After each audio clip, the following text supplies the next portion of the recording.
Hoje é sexta-feira, é dia de seu direito. Assunto novo, assunto palpitante, a questão previdenciária que está aí confundindo muita gente, deixando muita gente preocupado. E hoje nós vamos ter um convidado que vai esclarecer tudo isso, porque lida diariamente com essas situações. Nós recebemos hoje o Dr. Roberto Angotti, que é formado há 30 anos e há 30 anos também está no INSS, ele é advogado do INSS, formou-se em Direito e especializou-se em Direito Previdenciário. Você já sabe que pode falar conosco pelo seu direito, @câmarauberaba.mg.gov.br, ou pode também ligar para nós no 3318-6717. Eu não vou fazer o break hoje, como vocês estão acostumados, como temos muitos assuntos para serem tratados, eu vou direto falar com o Dr. Roberto. Dr. Roberto, muito obrigado pela sua visita, eu tenho certeza que nós vamos esclarecer aí muita coisa para a nossa população. Eu que agradeço, é uma grande oportunidade estar aqui para levar você que está em casa as grandes novidades que o governo federal lançou na Previdência Social. Grandes novidades, novidades que, como eu falei, estão confundindo muita gente. Para resumir, as novidades são boas ou elas são temerárias para o trabalhador? Olha, não são temerárias. A medida provisória 664, ela mexeu no auxílio-doença, mexeu na aposentadoria por tempo de contribuição e ela mexeu principalmente na pensão por morte. E como é que fica cada um desses aspectos com essa medida provisória? Gente, funciona assim. A medida provisória ela é de 30 de dezembro de 2014. Quando uma medida provisória ela é editada pela Presidência da República, ela tem força de lei e passa a valer como tal a partir da publicação. Até a sua vigência. Publicou, está em vigência. É como se ela tem força de lei, como se fosse uma lei. Sim, mas ela vale durante a sua vigência. Vale durante a sua vigência. Aí ela cai. Aí ela caiu e foi sancionada. Só que os efeitos dela permanecem. Durante o tempo que ela teve vigente, a medida provisória fez efeito pior para a empresa no auxílio-doença, pior, coitado de quem morreu nesse período aí, que a pensão por morte ficou em 50% mais 10% por dependente. E ficou pior porque estava aquela dúvida, acaba o fator, não acaba o fator, teve fator. Então, vão ter o direito, ele tem um brocardo que fala assim, o tempo rege o ato. O tempo do fato é regido pela lei do fato. Então, nós vamos ter de 30 de dezembro para cá, né, 6 meses, nem 6 meses, 3 situações distintas da lei previdenciária. E isso vai prevalecer por um longo tempo. Então, daqui a 3, 4 anos, vai ocorrer algo que, nesse período aqui, aí a gente vai ter que saber qual lei que estava em vigor nessa data. É porque tem muita gente que entende, que acha, né, legalmente, então o doutor está esclarecendo. Tudo o que aconteceu, para você entender em casa, durante a vigência da medida provisória, caindo a medida, mudando-se as leis, não muda a situação de quem teve esses benefícios nesse período. Nesse período. A medida provisória está lá no artigo 62 da Constituição Federal. No parágrafo 12 fala o seguinte, enquanto ela estiver vigente, ela tem força de lei, mesmo se depois ela foi derrubada ou transformada em outra lei. Ali ela fica imutável. Então, até o dia 17 de junho de 2015, todo o efeito que ela produziu foi legal. E o que mudou pontualmente para esse grupo encaixado aí nesse período de vigência da MP? Primeira coisa, a partir do dia 1º de março, na medida provisória, no corpo dela, fala o seguinte, o auxílio-doença, que era os 15 primeiros dias por conta do empregador, passou a ser os 30 primeiros dias por conta do empregador. Lembrando que para o autônomo sempre foi a partir do início da incapacidade dele. Primeiro dia, o INSS já pagava. E para o empregador, de 1º de março a 17 de junho, os 30 primeiros dias são por conta dele. A partir do 31º dia, é por conta do INSS. Agora, com a sanção dessa medida, a partir do dia 18 de junho, ontem, voltou os 15 primeiros dias por conta da empresa, do 16º para frente, por conta do INSS. Como já era antigamente. Só uma pequena mudança. Antigamente era o seguinte, a fórmula de cálculo era tudo que a pessoa ganhou de julho de 94. Por que julho de 94? Início do Plano Real. A moeda trocou, né? Então do Plano Real para cá, tudo que a pessoa pagou é corrigido monetariamente até a data do evento que deu origem ao auxílio-doença. Puxa o salário, fazia uma média. Com essa medida provisória, não. Ela colocou as últimas 12 contribuições. E na nova lei permanece as últimas 12 contribuições. Então vai ficar assim, era 15 dias, depois por conta da empresa, depois era 15 dias por conta da empresa, de julho de 94 até o evento, depois virou 30 dias por conta da empresa, os últimos 12, voltou 15 dias por conta da empresa e os últimos 12. Então, cada período vai ter que ser analisado um por um. No auxílio-doença foi só essas medidas. Gente, não tem nada de grande mudança. Sim, mas para resumir, esse período da vida que vigiu a medida provisória não foi um tempo bom, vamos dizer assim. E quem tiver dúvida pode te procurar, você está ali disponível?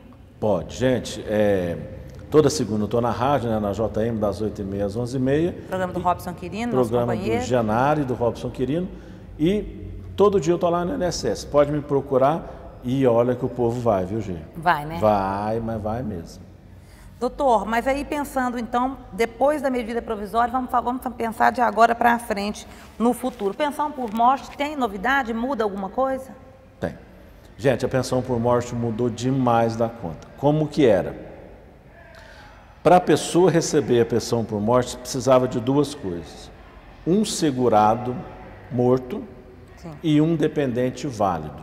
O que é um segurado morto? Um segurado é aquele que estava pagando a contribuição ou que deixou de pagar por um curto período de tempo e não perdeu a qualidade de segurado. 6 meses?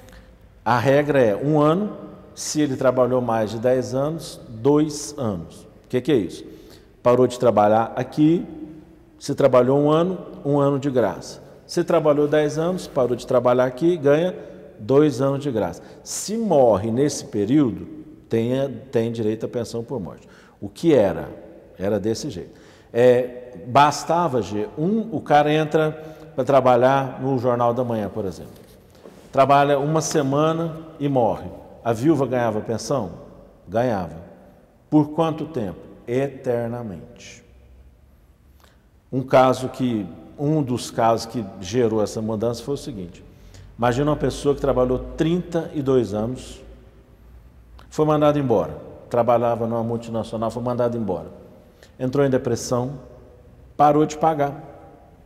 Ficou 3 anos sem pagar. Perde a qualidade de segurado e morre. Se ele perdeu a qualidade, a viúva não tem direito à pensão por morte. Nem proporcional ao tempo pago. Nada. Então, era muito injusto. O cara contribui 32 anos e um contribui 3 dias e dá. Então, muita coisa precisava ser adequada. Então, o que era? Era assim, não precisava de ter tempo de contribuição, bastava 1 dia. O que a medida provisória trouxe e foi legal. Ela exige, durante a vigência dessa medida, então vai ser até 17 de junho, a seguinte situação. 2 anos de contribuição, no mínimo, e 2 anos de casamento e união estável. Então, a pessoa tinha que ter os 2 requisitos. Se tivesse 1 ano e meio de empresa e 2 de casado, leva? Não. O contrário, leva? Não. Então, durante a vigência, precisava ter 2 anos de contribuição e 2 anos de ou união estável ou um casamento. Nesse período dessa vigência, a medida provisória que vigorou falava o seguinte: se morrer, na lei antiga você recebia 100%.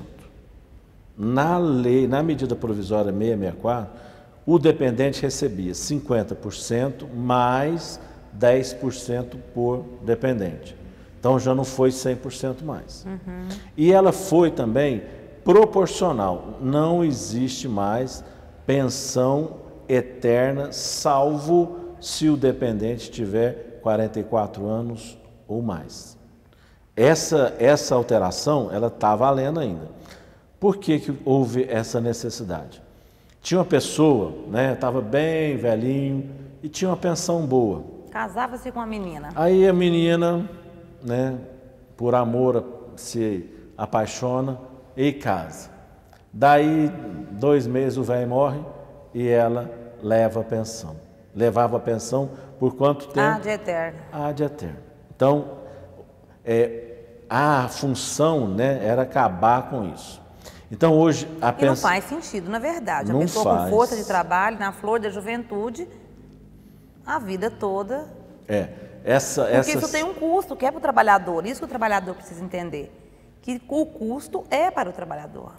E o risco de a Previdência se destrambelhar é grande. O senhor vai falar isso daqui a pouquinho, no segundo bloco. Nós vamos para um break e já voltamos.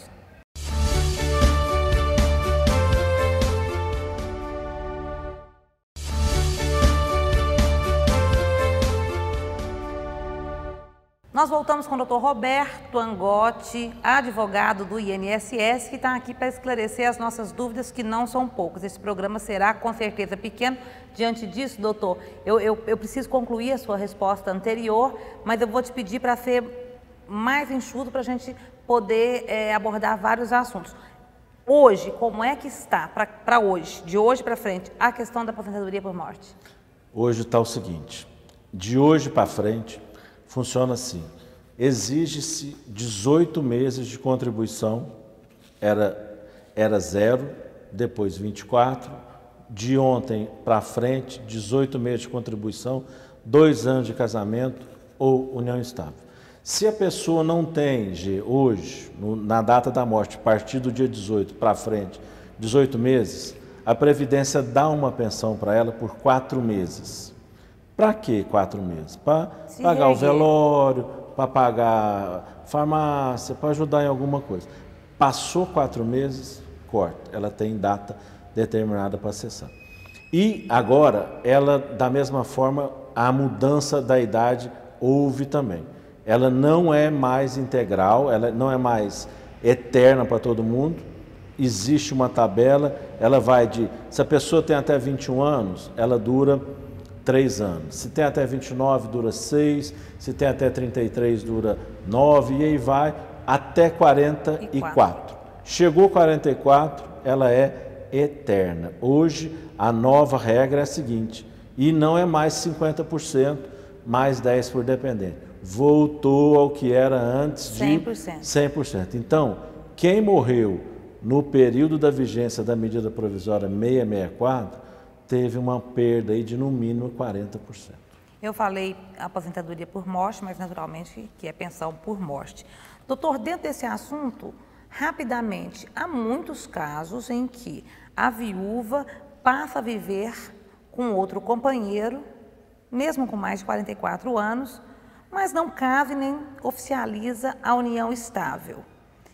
Isso é irregular, ou não? Não. Gente, tem muita lenda sobre a Previdência. Se casar, a viúva, se ela casar de novo, perde a pensão? Nunca perdeu. Não perde. Não perde e nunca perdeu. Isso aí é que a gente chama de INSS do vizinho. A vizinha fala assim, ó, não casa não, senão você perde. É verdade. Não perde. E se o segundo marido morrer também, acumula 2? Se o segundo marido morrer, bom, primeira coisa, casa... Sai da união estável, casa, chama eu e a Gê, nós vamos, né, Gê, no casamento. Vamos, dó docinho de festa. Se tiver, então, case. Aí, se o segundo marido morrer, vou dar um exemplo. Se o primeiro marido deixou para ela uma pensão de 1 salário mínimo, e ela morreu nova, e arrumou um marido que ganhava R$4.000, vai deixar uma pensão de 4. E aí, ela escolhe qual? Ela tem o direito de escolher a mais vantajosa.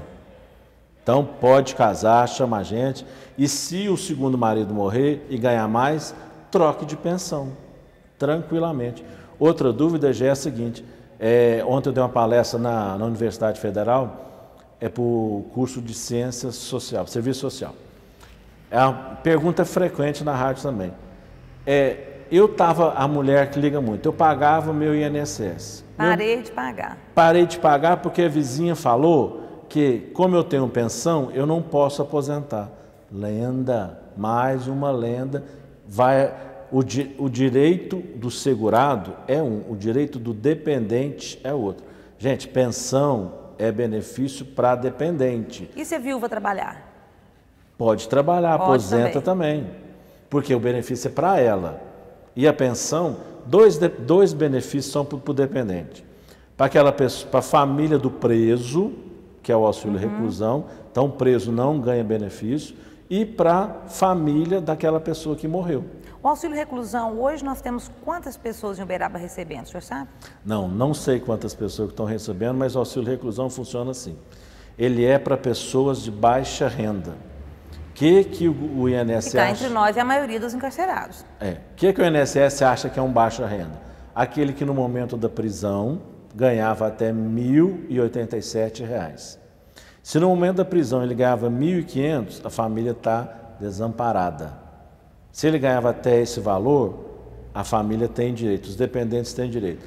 Como que é feito o cálculo? É feito o cálculo de julho de 94 para cá, acha-se um valor e divide pelo número de dependentes. Não é aquele valor, no antigo Orkut, uma vez... O pessoal fala muito na internet e critica muito. Uma vez eu estava no Orkut, olha o valor do auxílio reclusão, é 4.000 para cada um. A mulher, o preso... Já tinha desempregado querendo ser preso. Exatamente, tinha desempregado querendo ser preso. E soltaram o exemplo que o cara preso tinha mulher e 5 filhos. E cada um ia ganhar 4.000. Ô, gente, pelo amor de Deus, não tem isso não. Tá, mas qual que é o valor médio? O valor médio é um salário. Um salário mínimo. Um salário. Para presos condenados com sentença transitada em julgado ou basta ser preso? Basta ser preso. Por quê? Porque a Previdência tem que dar uma cobertura para o dependente daquela pessoa que está preso. Exige o trânsito em julgado? Não. Falar em trânsito em julgado, volta para a pensão por morte.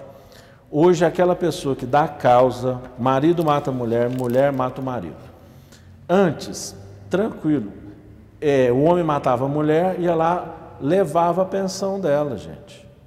Essa, desde a medida provisória. Não é mais assim. Então, só que leva um tempo, Gê. A nova lei fala assim, é aquele que der causa de homicídio doloso, homicídio culposo. Ou seja, aquele que você tem intenção. Aquele do tribunal do júri, aquele que você tem intenção de matar. Após o trânsito em julgado, perde a pensão. Gente, e esse período que ele recebeu, devolve? Não devolve. Por quê? Porque benefício previdenciário é artigo 100 da Constituição, verba alimentar. Não devolve. Outra, essa da fraude, da simulação da jovem, hoje o INSS legalmente tem o direito de, se tiver fraude ou simulação no casamento ou na união estável para enganar o INSS vai lá, anula o casamento, anula a união estável. A fiscalização funciona bem? Que é isso? Muito bem. Funciona bem. A gente vai para um outro intervalo e voltamos já. Vamos falar de fraudes daqui a pouco.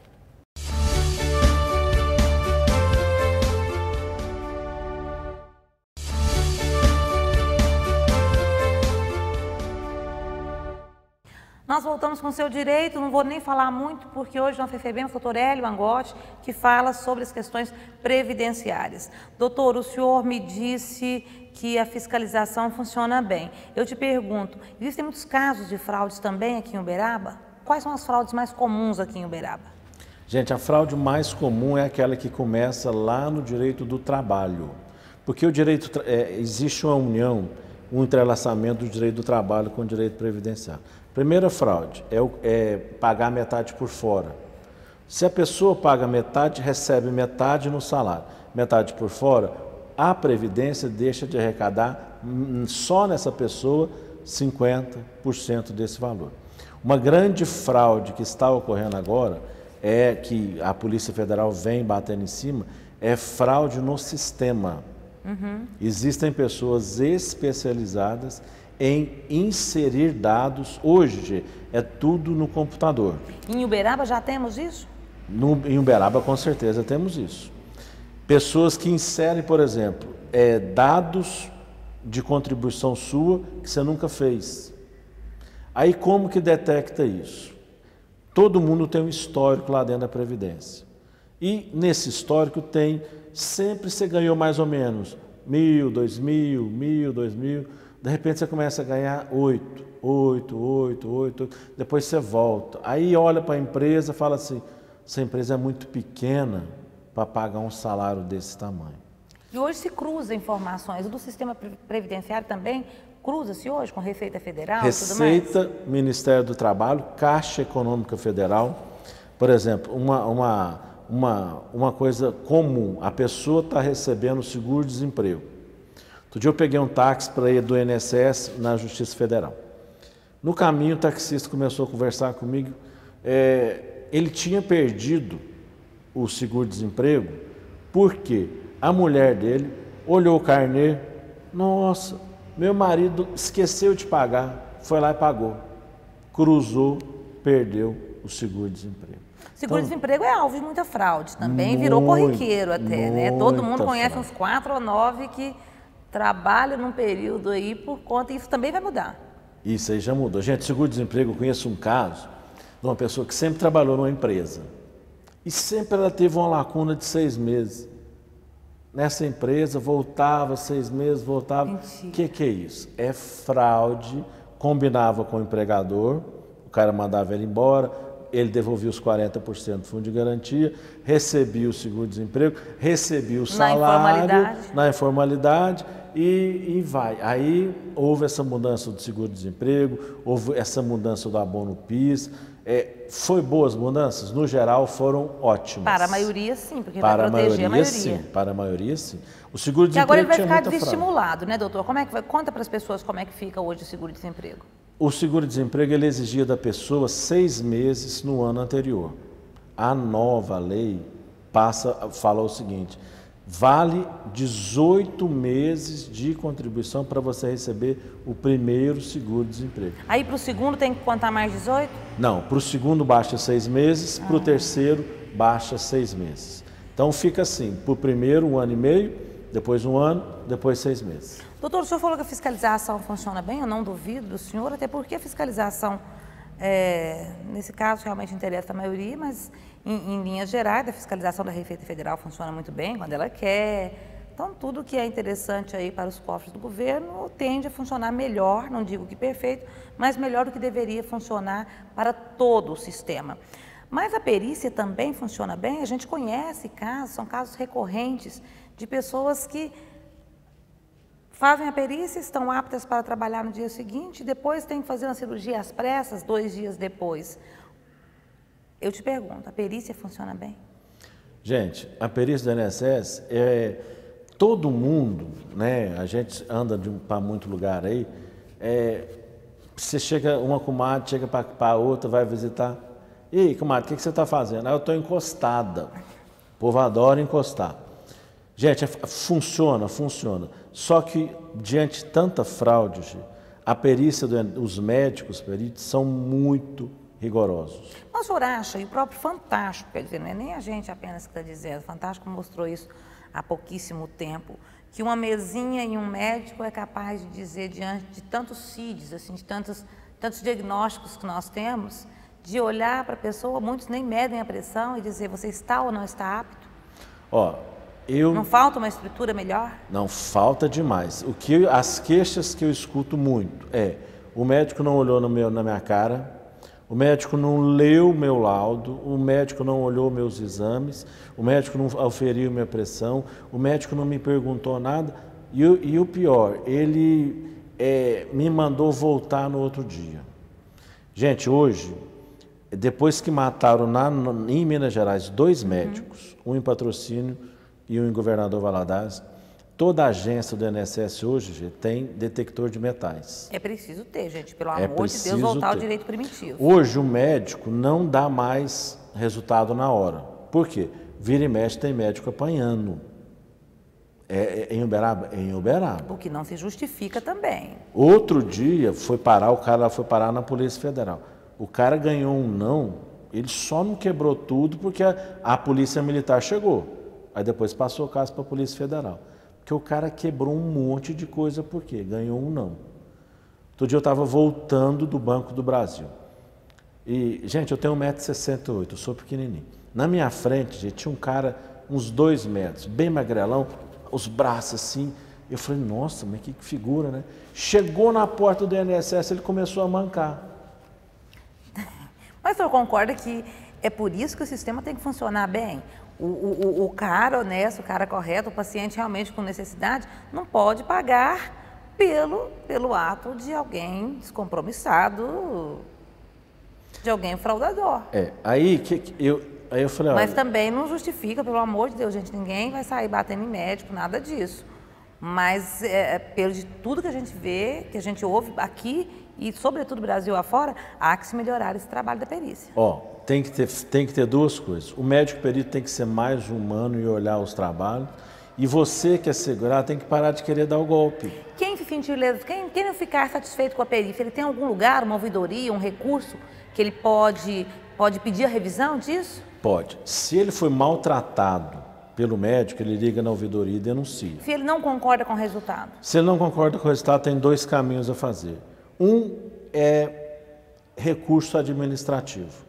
Lá no próprio INSS? Não, ele manda para Belo Horizonte.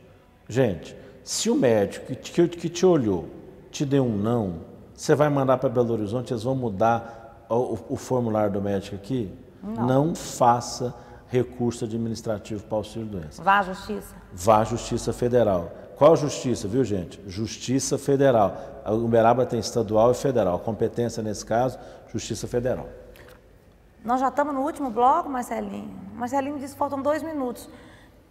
Em síntese, as mudanças, na sua opinião, foram melhores ou piores para o trabalhador? Gente, as mudanças para o trabalhador foram sempre melhores. Estava tendo muita fraude no seguro-desemprego, estava tendo muita fraude na pensão por morte. O que está sendo feito hoje é para preservar a Previdência para o futuro. Então, essas mudanças... eu não falei do fator previdenciário. Existe ou não existe mais? Existe até o dia 17 de junho, existe. Hoje, deixa eu explicar como é que funcionava. Aposentadoria por idade, homem 65, mulher 60, mexeu? Não. Só que você tem que ter 15 anos pago. Fazer conta aqui. O grande diferencial foi a aposentadoria por tempo. Homem 35, mulher 30, professor nível fundamental e básico diminui 5 anos, rural diminui 5 anos para homem e para mulher. O que mudou? A mulher, por exemplo, já começou a trabalhar com 18, se não parou, com 48 aposenta, tinha o fator rapava, tomava dela 50%. Durante a vigência dessa medida provisória, tinha fator? Tinha fator. Até o dia 17, com fator. O que a partir do dia 18 tem? Tem a fórmula 85-95. O que é isso? Mulher aposenta com 85 e o homem com 95? Nada disso. A soma, né? Soma idade mais tempo da mulher dá 85, do homem 95. Só que se a mulher tiver 30 anos de contribuição, ela pode optar para aposentar com fator? Pode também. Então tem a opção ainda de manter o fator? O fator, gente, ele é opcional. Agora, mas ele é ruim para a economia do final de casa. Ele vai te tomar, por exemplo, a mulher com 48 vai perder metade. Aí, o que o governo quer? Na época, o fator começou no governo Fernando Henrique. Na época, eles queriam acabar com a aposentadoria por idade. Aí fizeram um rolo danado e não pôde. Aí, então vamos deixar, só que vamos criar o fator. O fator é uma fórmula muito louca que nela põe expectativa de vida, a sua idade, tempo que você trabalhou, um monte de coisa. Então, ele é quase individual. É individual. Geralmente o fator diminui o valor. Eu já vi casos do fator aumentar. Faz com o fator e o fator dá... Se der menor que 1, diminui. Se der 0,7, a pessoa perde 30%. Certo. Se der 1, não perde nada. Agora, se der 1,3, aumenta 30%.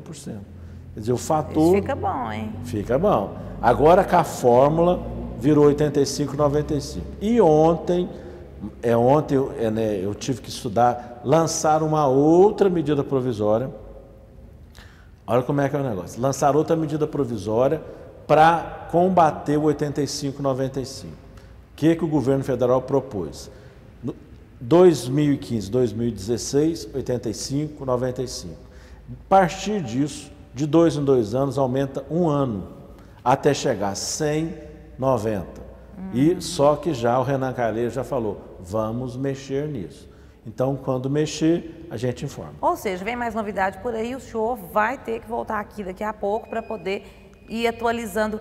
Eu sei que o tempo está estourado, mas eu preciso te perguntar rapidamente uma outra questão. Muita gente, nós temos aí origem rural ou domésticas, enfim, que trabalharam sem carteira assinada. Tem como ir atrás desse pessoal e como é que faz para poder contar esse tempo ou perdeu? Tem. O rural, gente, a aposentadoria do rural é o seguinte, ele vai, protocola, e o INSS tem uma série de formulários para ele preencher, ele leva no sindicato, o sindicato preenche e chama os vizinhos que conheceram ele. Ah, então vai por testemunhal. Vai por testemunhal. Tem jeito? Tem. Só que ele tem que ter um documento que fala que ele era lavrador, rurícola. Em qualquer período, não naquele da época questionada. Naquele da época questionada. O que é isso? A certidão de antigamente, ela vinha na profissão do homem, lavrador, no título de reservista, vinha lavrador. Ah, então o documento nasceu o filho dele lá, filho do lavrador fulano vale. Só faz prova testemunhal se tiver uma prova material. Aí vai. É uma pena, o tempo acabou, a gente agradece muito a presença do Dr. Roberto Angotti, sempre tão disponível, mas como aqui o tempo acabou, vocês podem encontrá-lo também diariamente no programa do Márcio Genari ou no programa do Robson Quirino pela Rádio JM, é só fazer contato lá que eu tenho certeza todas as dúvidas serão esclarecidas. Dr. Roberto, um prazer tê-lo conosco, te quero aqui de novo. Obrigado, gente, até mais.